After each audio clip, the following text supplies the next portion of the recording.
Hello and welcome back to Geran vs Pokémon XD Gale of Darkness.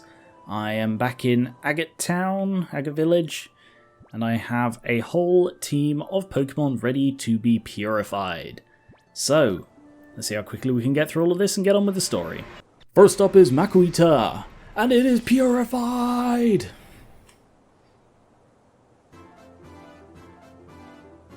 And may I say, it has never looked so radiant. Open the door to its heart. Brick break, sure. Refresh, whatever.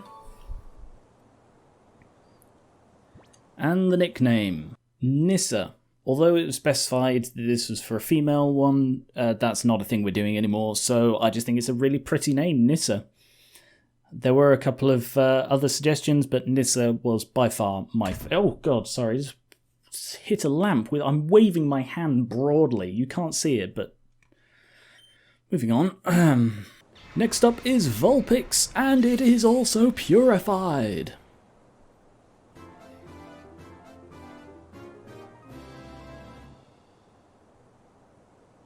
Open the door to its heart. Not something we've never seen before. Heatwave. Nice. That's a pretty good move, actually. Charm. It's always one. And the nickname for Vulpix is Pixar. The other one was Soul Burner, and I was right up until the last moment still like, maybe it should be Soul Burner. I don't know, maybe it sounds a bit aggressive. But Pixar, although it's perhaps not the most inventive, because Vulpix, but it's still a cute name. And Delcatty, it is also purified.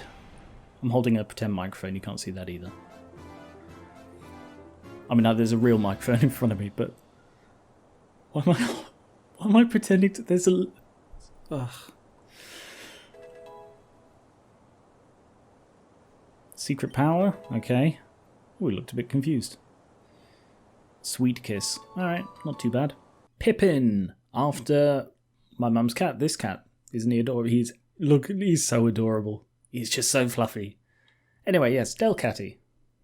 Next up to the plate is Nummel, and he is also purified. The hand microphone's back.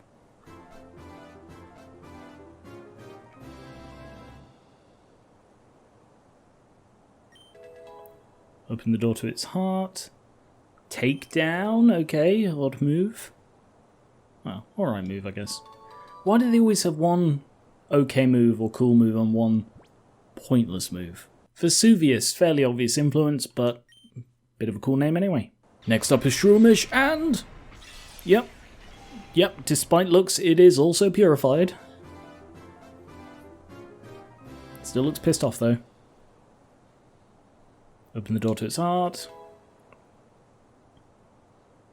False swipe. Actually, that could be useful. And refresh. Only a couple of suggestions, and I've gone with yeah. I don't know if that's how it's supposed to be pronounced, but that's how I'm going to pronounce it. And the last one of the first batch is Carvanha, and it is successfully purified. It also does not look pleased.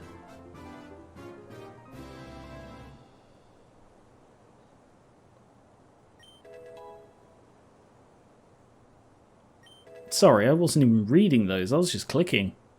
I think it had Waterfall and Refresh. This one is Ryuga. I think that's an anime reference, but I'm not sure. I think I did ask, and I think they did tell me, but I cannot remember. Anyway, Ryuga. First up in our second batch is Mawile. It is successfully purified. I don't know why we're even... It always works. Open the door to its heart.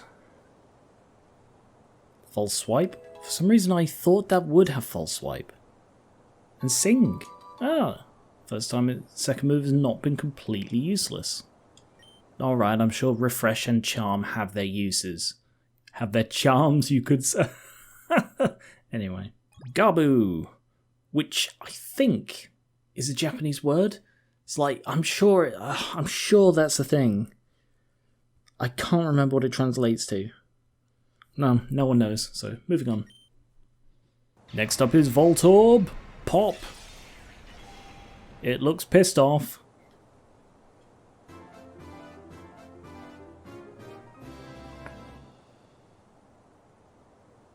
Open the door to its heart. It looks really pissed off. Mirror coat, okay. And refresh. Atomizer with a Z. Is atomizer actually a word? Because in the UK we use an S instead of a Z for words like this.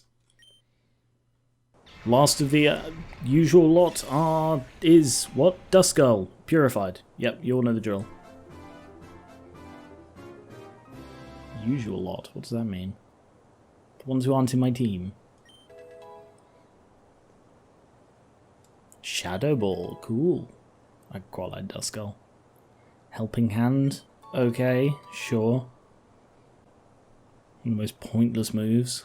Nico. And now the first of my 2 team members. Pop. Purified. Little tiny thing. Look at it. Swaying from side to side.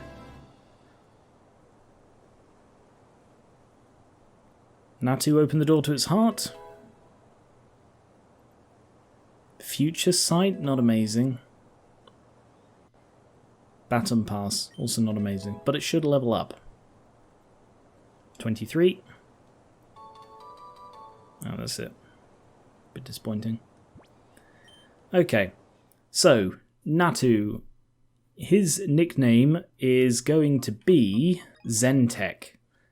This fits into the theme mostly from to be honest, the names and the fitting between the names and the Pokemon.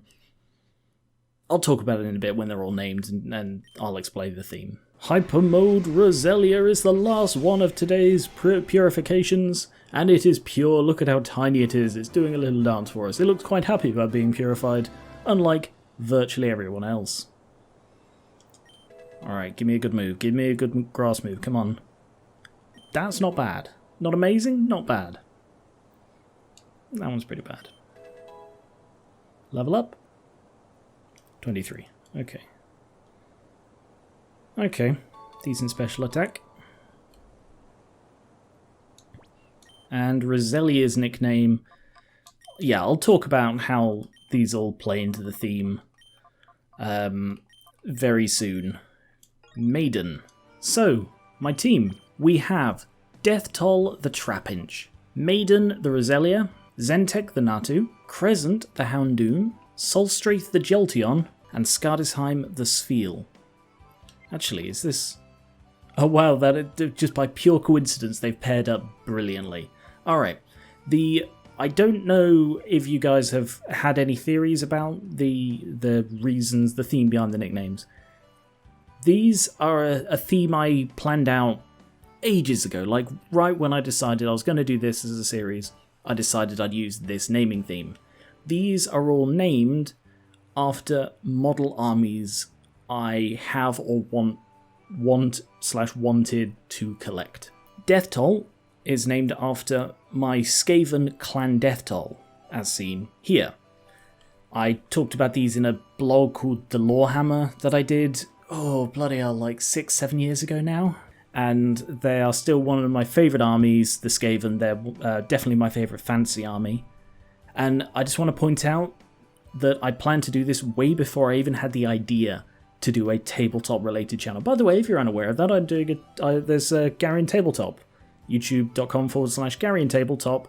Linked in the description. Definitely go subscribe for board games, card games, miniatures in particular, and D&D. Well, in particular in this case. So yes, Clan Deathtoll, it doesn't really fit.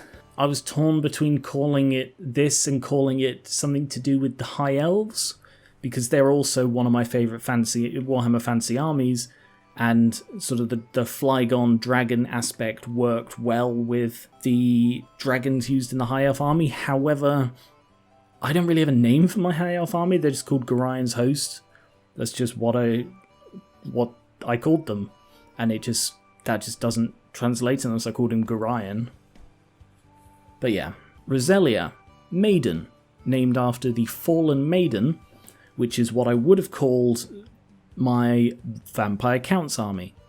However, of course, they have, shot Warhammer Fantasy in the face, buried its corpse, salted the ruins, and are now trying to bring it back to life. But that aside, I envisioned a vampire count's army based around this fallen maiden who was like a vampiress who masqueraded as like a member of high society. And of all my team, Roselia is the only one that's like overtly female looking. All the rest are various forms of animal. So it seemed to fit. Beyond that, doesn't really make much sense. Grass, poison, vampires and death doesn't really fit, but oh well. Zentek the Natu. This one is mostly name related, although I guess there is some sort of parallel. Mostly to do with Xatu rather than Natu. So Xatu, X is at the beginning of both names, of course. Like the strongest image I have of Xatu is this card from like the ruins, I think it was the jungle, one of the sets from one of the first runs of Gen 2 Pokemon cards. So I associate Xatu with like Aztec ruins, that sort of thing. And the Necrons, I forgot to say that, the Necrons are also vaguely based on that sort of thing as well. And the Zentek are the sort of the world or family or whatever of Necrons that I have. I've got quite a large Necron collection, as you can see. Actually, coincidentally, they are also bright green, so that is another thing they have in common.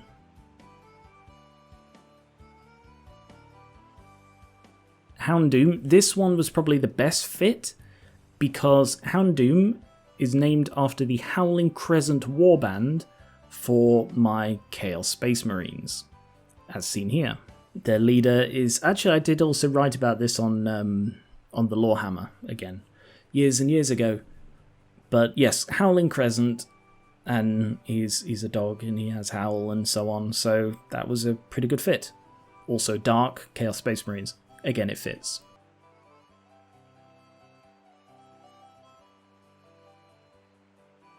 Soulstraith. This one would have been very, very, very, very hard to work out just from this, because at the time I named him, Soulstraith did not exist anywhere.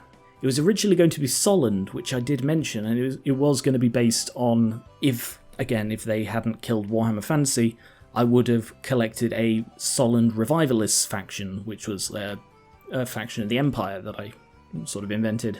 But given that they killed Fantasy, when I started collecting Conquest models, my 100 Kingdoms are the Royal Army of Soulstraith. And this has actually been hinted at in the descriptions of my Conquest battle reports, which again, Tabletop channel, go check it out. I play the 100 Kingdoms and they are named as Soulstraith. So here are my Soulstraith models. I don't know many of them, I'm still painting them. But yeah, also, fun little link here. Obtained from Tybalt's dad, and the leader of my Soulstraith faction, or Soulstraith army rather, is the prince, the son of the king of Soulstraith. So he did sort of get his army from his dad. But the reason I went with Soulstraith was because it's like yellow and the sun, even though they're actually more orange. At the time I named him, I was thinking of painting them yellow, so yeah, anyway. And the last one, Skardisheim. This is another one that was hinted at in the description of my tabletop videos. Clan Skardisheim is what I will call my Nord faction of Conquest: The Last Argument of Kings. So in the second battle report I played Clan Skardisheim. And they're Nords, so they're sort of Vikings, makes sense with the ice and the water. Yeah, that's that one. And it is just pure coincidence that the two fantasy armies are first, then the two 40k armies, and then the two Conquest armies. That's just really neat lining up. So, I need to bring these guys up in level to... I'm going to aim for 27, and we'll just see how far I get. So I think I'm just going to go farm experience on Mount Battle. Let's call it Battle Mountain. So let me know your thoughts on my theme. I didn't really expect anyone to guess it, so I'm not too disappointed that no one did, because it was really, really vague. And I think I said this earlier, that this will be the last time I do a theme, because it does sort of pen me into doing either flimsy connections or stretching or whatever. So I think in the future I will just name them stuff that I like the name of, either as a reference to the Pokemon or just names I like, rather than conforming to a theme like I have done with this one in Colosseum. Anyway, let me know what you thought, and I'm going to do some experience grinding. Zentek's evolving.